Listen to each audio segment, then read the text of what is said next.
Bueno, el día de hoy queremos hablarles de un tema interesante, bastante interesante, que es la interpretación de los sueños, que hace parte del psicoanálisis. Y se puede decir que es una técnica que trata de explicar los sueños y qué se revelan estos, explicar los elementos de los sueños y de dónde vienen. Pero antes de ir al tema de lleno, vamos a explicar cómo inició ese proyecto. Pues el proyecto surgió después de varias clases y momentos donde estuvimos pensando en qué nos podríamos enfocar.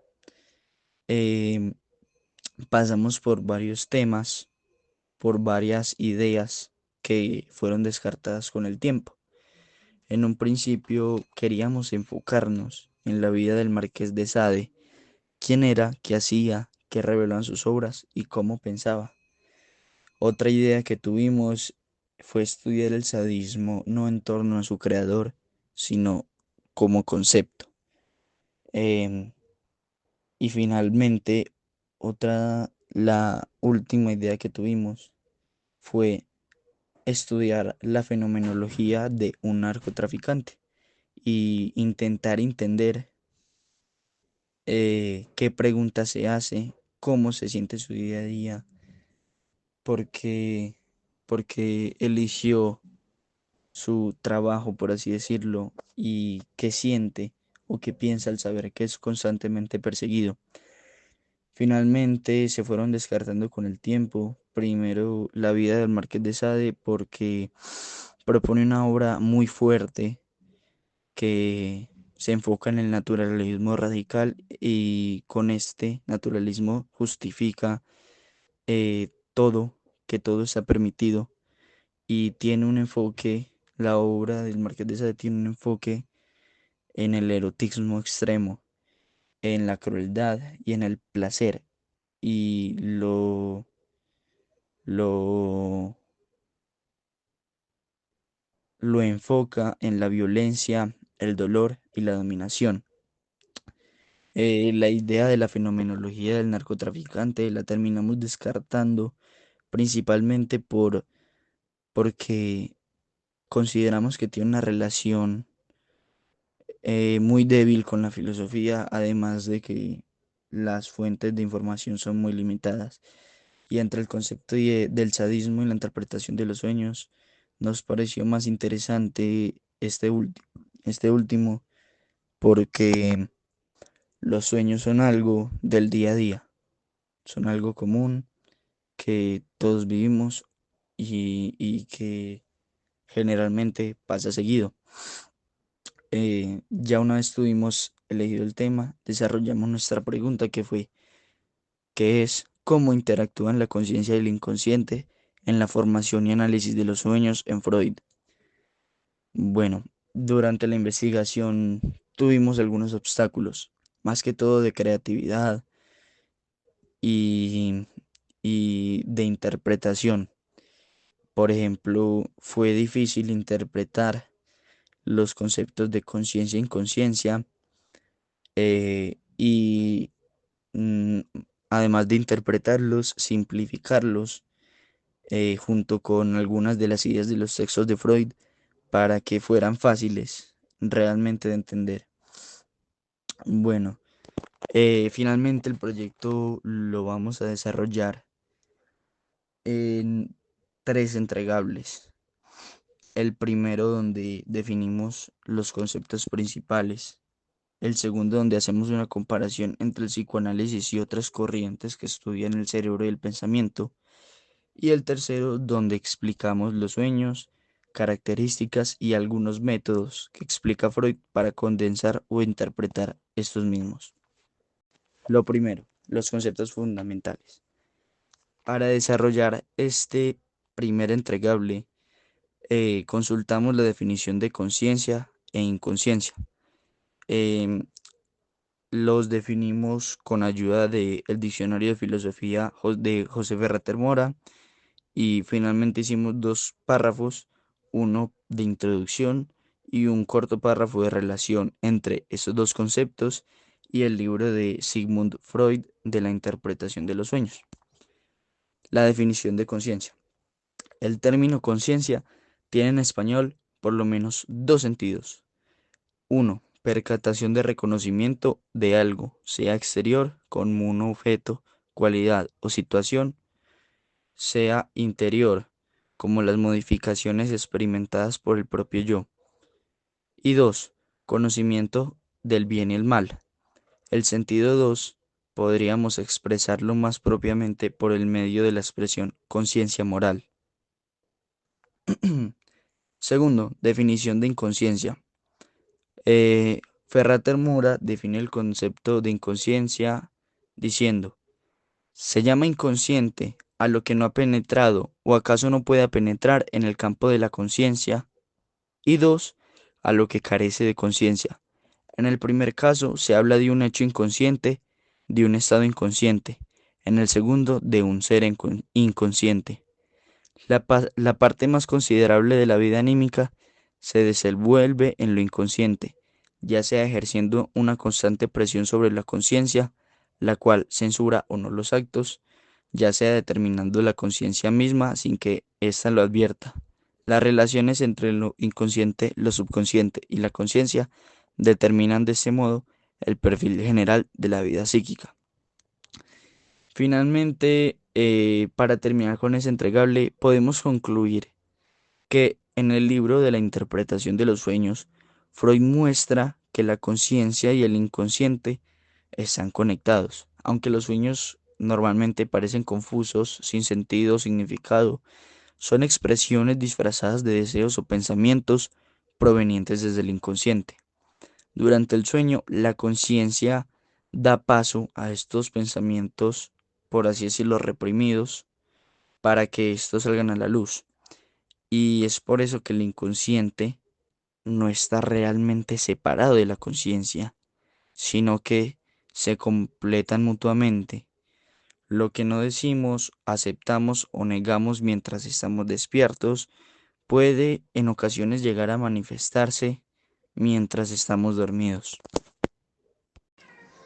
Para este segundo entregable decimos investigar cuatro corrientes filosóficas que tienen relación con la conciencia. Estas fueron el racionalismo, el empirismo, la fenomenología y el psicoanálisis. Esas corrientes las definimos con ayuda del Diccionario de Filosofía, el cual es un portal de filosofía en español. Vamos a proceder con la definición de cada corriente, la cual vamos a sacar algunas características de cada una de estas. La primera corriente filosófica es el racionalismo. Y como características tenemos que la razón es la fuente principal del conocimiento. La conciencia se entiende como pensamiento claro y lógico. No depende de los sentidos, sino del pensamiento puro. Y cree en verdades universales alcanzadas con la mente. Y confía en el poder de la duda para llegar a la verdad. Como segundo corriente filosófica tenemos el empirismo, que las características son: el conocimiento proviene de la experiencia sensorial, niega la existencia de ideas anteriores a la experiencia, considera los sentidos como la fuente principal del saber. El conocimiento se construye gradualmente con la experiencia. Como siguiente corriente filosófica tenemos la fenomenología. Algunas de sus características son: toda la conciencia está dirigida hacia algo, da valor a la forma en que vimos las cosas, se centra en cómo damos sentido al mundo y resalta la libertad y perspectiva individual del sujeto. Seguimos con el psicoanálisis, que la consideramos la más importante, y algunas de sus características son: la conciencia solo es una parte superficial, el inconsciente influye en pensamientos, emociones y actos, usa el análisis de sueños y síntomas para explorar la mente, y como último explora conflictos internos y deseos reprimidos.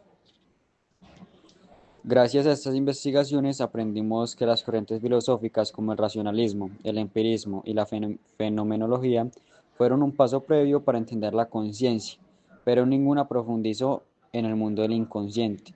Esas corrientes explican cómo conocemos, pensamos y damos sentido al mundo, pero se centraban en lo consciente, sin explorar lo que ocurre más allá de lo que percibimos de forma directa. Con el psicoanálisis de Sigmund Freud crea una visión completamente nueva. La conciencia es solo una parte no tan profunda de la mente, y gran parte de nuestros pensamientos, emociones y sueños están guiados por el inconsciente. En la formación y el análisis de los sueños, Freud muestra cómo el inconsciente se expresa mediante símbolos, deseos y conflictos internos, algo que las corrientes anteriores no habían considerado. En esta tercera entregable decidimos leer y extraer información de la obra de Sigmund Freud, la interpretación de los sueños, además de un artículo de National Geographic titulado ¿Por qué soñamos? La explicación de la ciencia. En primer lugar, ¿qué son los sueños? Los sueños son un estado en el que la mente está activa tanto psicológica como fisiológicamente. Una peculiaridad de los sueños es que incluyen experiencias sensoriales, emocionales, motoras y cognitivas. Y algo que vale la pena destacar es que los sueños no solo representan pensamientos aleatorios, sino que son una mezcla de recuerdos y emociones recientes con aprendizajes o experiencias pasadas. Antiguamente, la gente pensaba que los sueños eran mensajes o advertencias de los dioses o alguna entidad del más allá.